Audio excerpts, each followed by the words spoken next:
This is the Mad Sam Wiki Thread. Right, big up. My point today is to demonstrate to you that body cams are not actually showing you the full evidence of what really happens. As you can see, I'm doing this on a phone camera. There's a cam. My point is, I'm looking at you directly. But can you tell me what's behind me? No, you can't. So if the body cam is pointing, which is on your chest, so there we go. And the body cam is pointing at a person like that. Can you tell me whether I'm waving my arms, jumping around, all you'll see is this. But can you tell me what I'm doing in my hands? Because if you can, you're very good. My point is, it doesn't tell you much. Can you tell me what I'm obstructing or hiding behind me?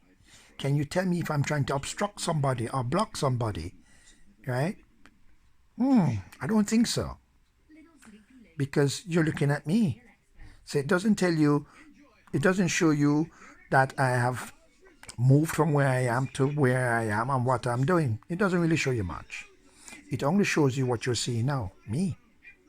So the body cam, we're pointing directly at the person, but it doesn't really tell you what you, the person who's wearing the body cam, is really doing. You see? And that is why you get this outcry on social media about the body cams and how it is very prejudiced towards the police or the people who are using them. Because it is. It is biased towards them and not towards the person who is giving the evidence. In other words, the independent witness, the observer.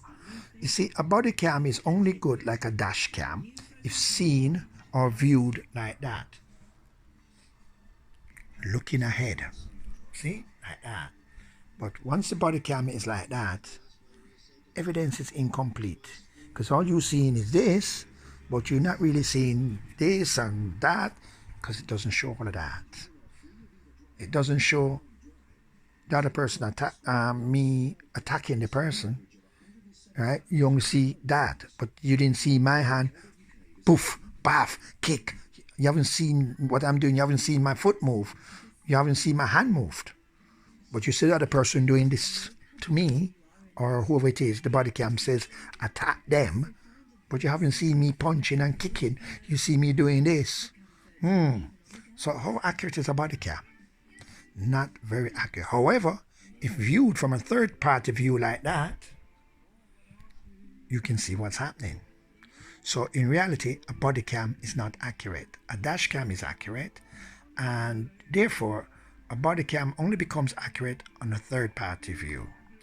To that extent, I can see why the social media and lots of people show a body cam footage, and when they show the third party footage externally, they realize that the cam did not show the full picture. And henceforth, I was shown on social media where a number of police officers used the body cam to say A, but when they showed the cam from witnesses outside videoing or taking pictures of it, the police were found to be abusing their authority, because the body cam only protects the person who's wearing it to make it look like they're innocent. So this goes out to Lewisham Police Station in southeast London, SE13.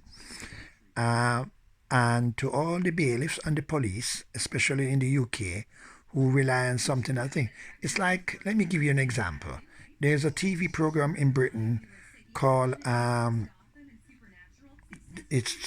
would I name it? It's that gentleman called Mr. Right. And he goes around saying that people are liars and stuff. And because he's done a lie detector test. Now, strangely, as you know, in America and other countries, a lie detector test is not accepted as evidence in court because people can be nervous and they shake and they get sweaty, or they're anxious, or they might have other illnesses. So when you take the test, it is reacting to your thing. It's not saying that you're actually guilty. It's only reacting to how your body is reacting. And if you're put in a situation where you feel uneasy or question about things, or the questions are posed wrongly, it can create wrong misinterpretation.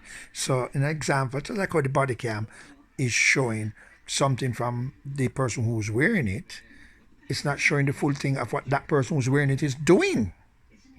So, so when you do this lie detector saying, did you have sex with Jackie? And you go, no, the body cam says you're lying.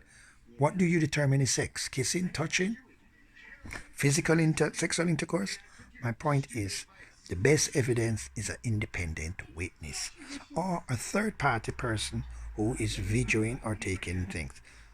So, but when you get the police, as they do in Lewisham and in London, talking about, and this is to do something that I observed and witnessed, and the police said they're not going to they take care of the matter any further because they don't have the time and resources to do a frame by frame and analyze the movements of the images and stuff and the thing to see, well, hold on, it's not showing the true story, what's going on. They don't have that time. So it's not about justice, it's about how can we stitch up somebody, right? And now you see why the public worldwide is very anxious and angry at body cams. So when the British police want to know why people don't report certain things to them, and they say that they cannot be trusted to do their job, now you understand why. Because like I says, the cam does that, but it doesn't tell you what I'm really doing, because I could be doing this, but it doesn't tell you what is the real story. So ask yourself what's really going on. You cannot believe about the cam. Big up Mad Sam Wicked Trader. Time, Liberty, and other organizations in the UK start looking at how body cams are set up. They're not set up properly. They're too close on a body cam. It doesn't really tell you anything. Like I says, you see on a body cam, right? So what you will see, if this was a body cam, you will see somebody doing this to me. But you didn't see me kicking him, because you can't tell what my hand's doing. You see me doing this, but you didn't see me punch him first. You didn't see me kicking him, but you see him doing this back to me. So the body cam says I attacked him. So this person this my hand is attacking me, but you didn't see me punching him, because you can't see my hand punching him, you can't see my foot kicking him, and you can't see me blocking the person. Not very good evidence, is it? But a third party would have seen that, because they would have seen this. They would have seen me doing that, right? And they would have seen my foot kicking. See, I'm in my bed. Body cam didn't tell you that. Not good evidence. I think they need to be disposed of. What they need to do is, when people going out, you have two officers. One who stands back and records the event from the beginning, just like on a dash cam, because a dash cam is more accurate, because it shows before you approach the incident, and it shows on the distance what's happening in front, so you can see it in clear angles, and that is why when they're doing as I said in the recent things with football, if you remember, when they try to put cameras in football, the angle of which you take the picture makes a difference, because it's now been proven, even in football, that what one camera showed, the other one shows a different angle, and it get misleading. If you remember Diego Maradona in the World Cup football, he punched the ball with his hands. One camera said he didn't, one camera didn't. But in the end, when they look at the other cameras from the different angle, it proved he did. That's my point. The angle of the camera. And anybody who knows photography thing. So, as you can see, the police, we need to ask questions very carefully. Liberty, please, you need to start looking into this.